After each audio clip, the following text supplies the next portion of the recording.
Let's use conservation of energy to solve a problem that we've already solved using two-dimensional kinematics, specifically a projectile motion problem. What we're going to do is use conservation energy to find the maximum height that a projectile reaches when we know its initial velocity, straight up. So we're ignoring air resistance in this problem just to simplify the problem.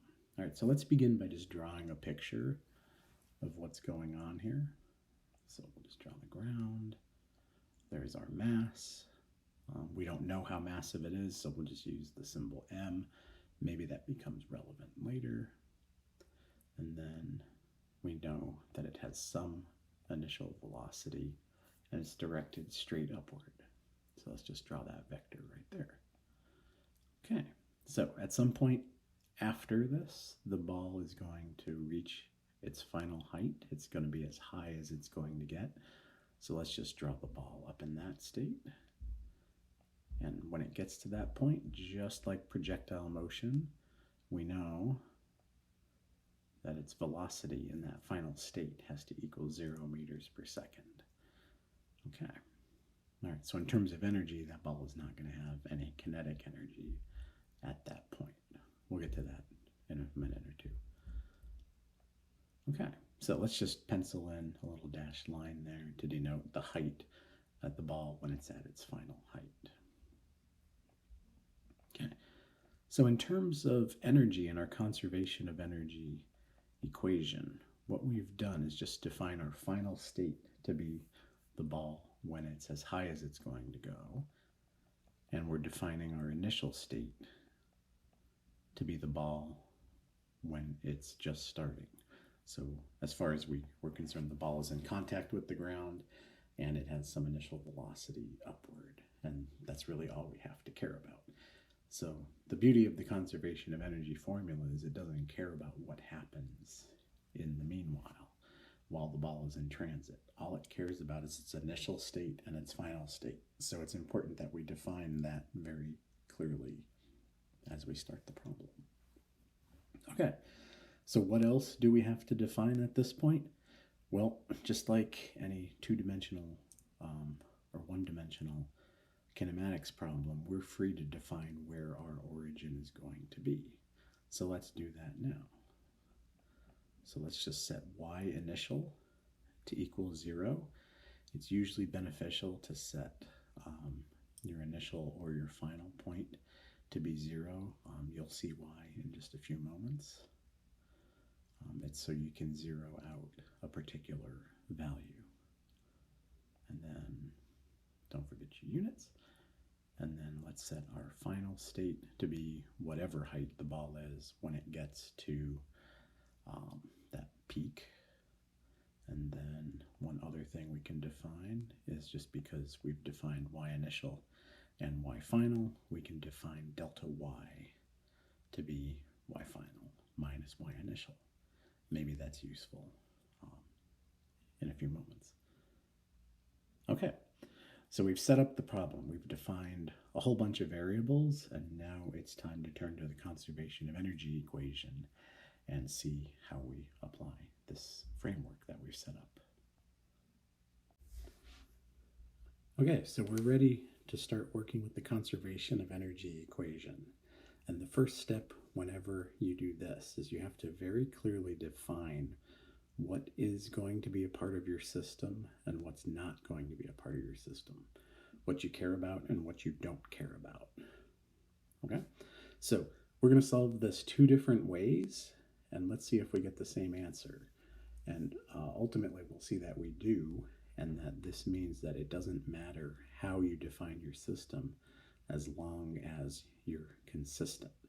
Okay, so in our first pass through this problem, we're going to solve it as the system is going to be the projectile, so that's the ball flying through the air, and we're going to include the Earth.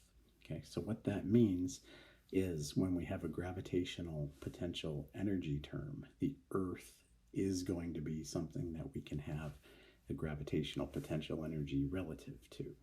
The next example of the difference is going to be where we don't include the Earth, and we'll see how we address that in that circumstance. So for now, we're including the Earth, and that means we will have a gravitational potential energy term. Okay. All right, so the next step when using conservation of energy equation is you just write out your energy initial has to equal your energy final. That's always going to be the starting point for using conservation of energy. Okay, and what specific forms of energy are we concerning ourselves with now? Well, at this point, we've only discussed kinetic energy and gravitational potential energy and work done by external forces. So let's add all of those. So there's our gravitational potential energy term, plus however much kinetic energy the projectile has in the initial state, plus whatever work is done on the object while it's going from the initial to the final state. That's going to equal all of the energy in the final state. That's going to be the gravitational potential energy final plus the kinetic energy final. Note that there's only one work term. The work term only appears on the initial side. Basically, we're only accounting for the force acting over the distance one time. Okay? All right, so let's expand out these terms. So our gravitational potential energy initial is just going to be the mass times the gravitational acceleration of the Earth times the y position initially plus 1/2 the mass times the initial speed of the projectile squared plus the force, external force, times the distance multiplied by the cosine of the angle between that force and that distance vector if there is some external work acting on this object. And the final state is going to be, again, the same, mgy final this time, plus 1/2 mv final squared.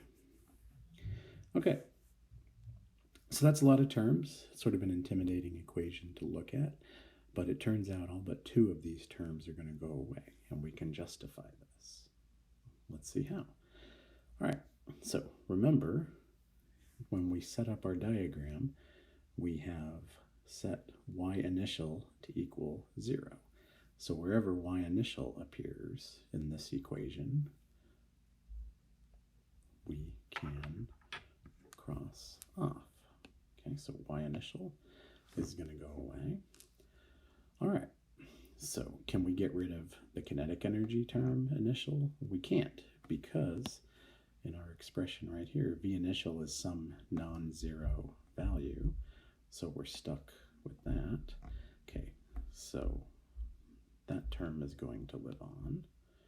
So we can just highlight that in green. There you go. That term is going to live on. Okay, so let's address this term. Is there any work being done by an external force on the system? Well, we were told to neglect air resistance, so that's not going to contribute a force. If there was some force acting on the ball while it was transiting from one point to the other, we would have had to have been told about it. We're including gravity in the gravitational potential energy terms, so we're accounting for the gravitational force in that term, not in the work term. So there's no external forces acting on the ball throughout this process, so that whole work term is going to equal 0. Okay, all right, so let's continue on. What about our gravitational potential energy term in the final state? Well, if we go back to our diagram, we could see right here, y final is not equal to 0, so that term is going to live on as well. Okay, and what about our kinetic energy final term? Well, if we go back here, v final, you could see right here is equal to 0, so this v final term is going to go to 0. Okay, So as promised, only two terms live on. Let's write this out nice and neat. 1/2 the mass times V initial squared equals the gravitational potential energy in the final term. So what this is telling you is that in the initial state, all of the energy is just kinetic energy. That's the left side of the equation. And in the final state, all of the energy is gravitational potential energy. That's the right side. Okay, so that's how the energy is being transferred. And the conservation of energy allows us to set these two states exactly equal to each other. All right, so let's continue looking at this expression. And look, we have mass on both sides. Okay, so the mass terms are going to cancel on both sides. What lives on? Well, we have V initial squared divided by 2. And on the right side, we have G times Y final. What we're interested in solving for is Y final. So let's just divide both sides by G, move G to the other side right there, and look at what we found. We've arrived at our answer. We've solved the Y position in the final state, this right here, to be V initial squared divided by 2 times the Earth's gravitational acceleration. Okay, that's the solution to the problem. Let's solve this problem a second time, now where our system is going to be defined to be just the projectile. So the difference this time is we're not including the Earth in our system. So we're not going to be able to use any gravitational potential energy terms because there is no Earth intrinsic to our system. Okay, so let's just write this out. What we're gonna have the same starting point. Our initial gravitational potential energy term plus our kinetic energy initial term plus any work done by an external force. That has to equal the gravitational potential energy in the final state plus the kinetic energy in the final state. Okay, now here comes a difference between the last solution and this one. Now, because our system doesn't include the Earth, there's no gravitational potential energy that we can define. So these gravitational potential energy terms don't appear in our conservation of energy equation. Okay, all right. For the same reason as in the previous run through this problem, the kinetic energy in the final state has to equal 0 because the ball stops when it gets to the peak of its trajectory. Okay, so this is getting interesting. Only 2 terms remain.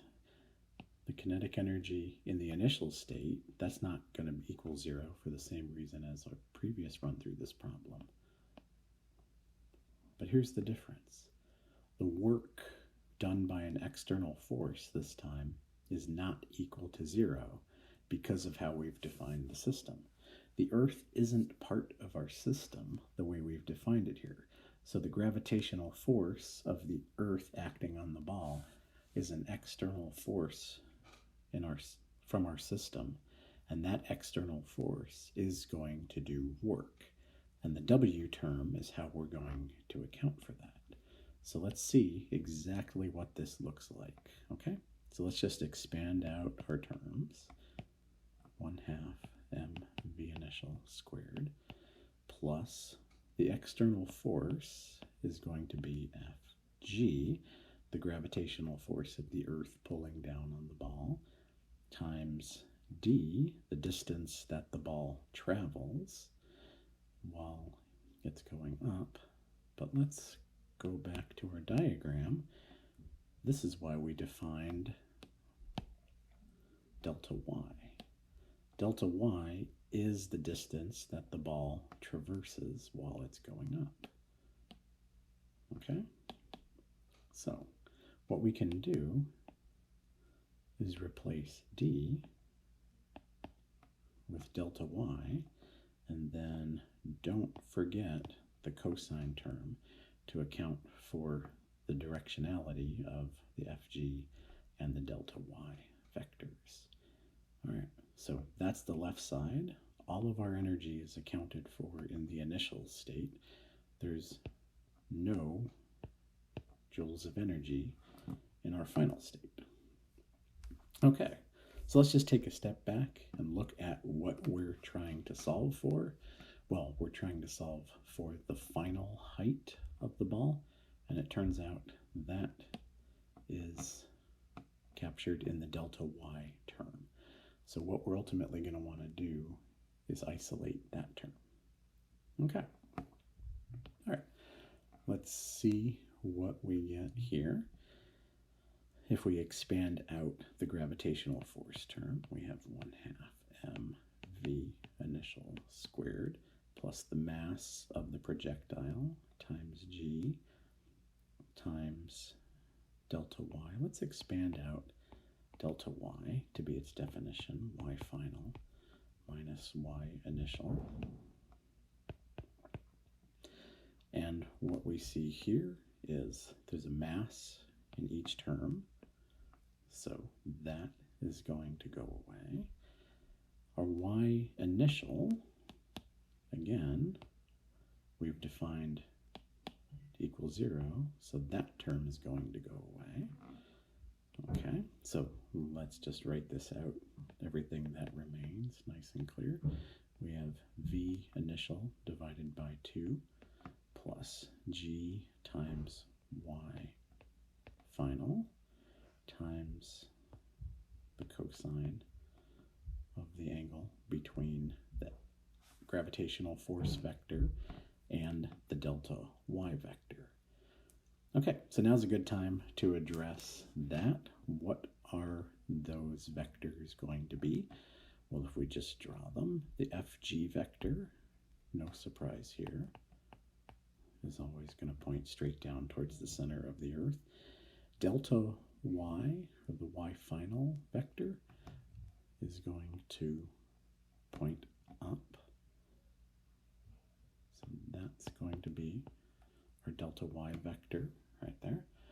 What is the angle between those two? Well, that angle is 180 degrees.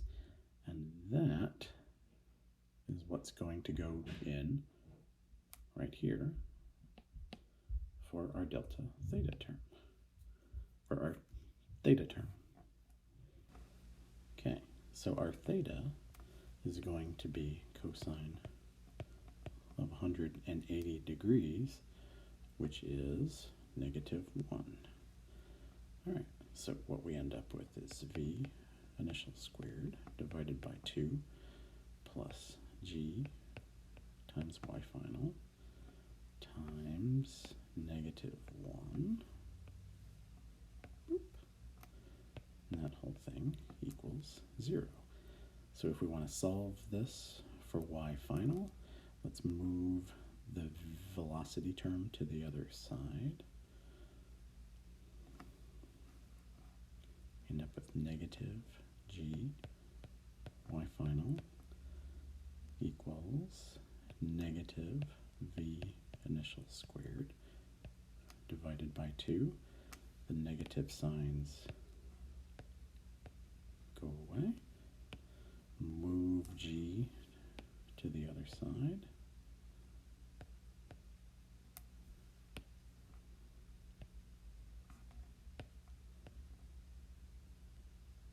And we arrive at the same final answer.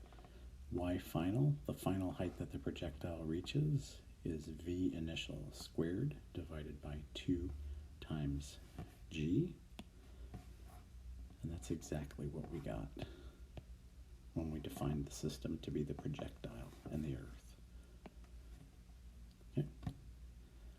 So it doesn't matter how you define your system, as long as you're consistent with what is internal and external to your system, you have absolutely nothing to worry about.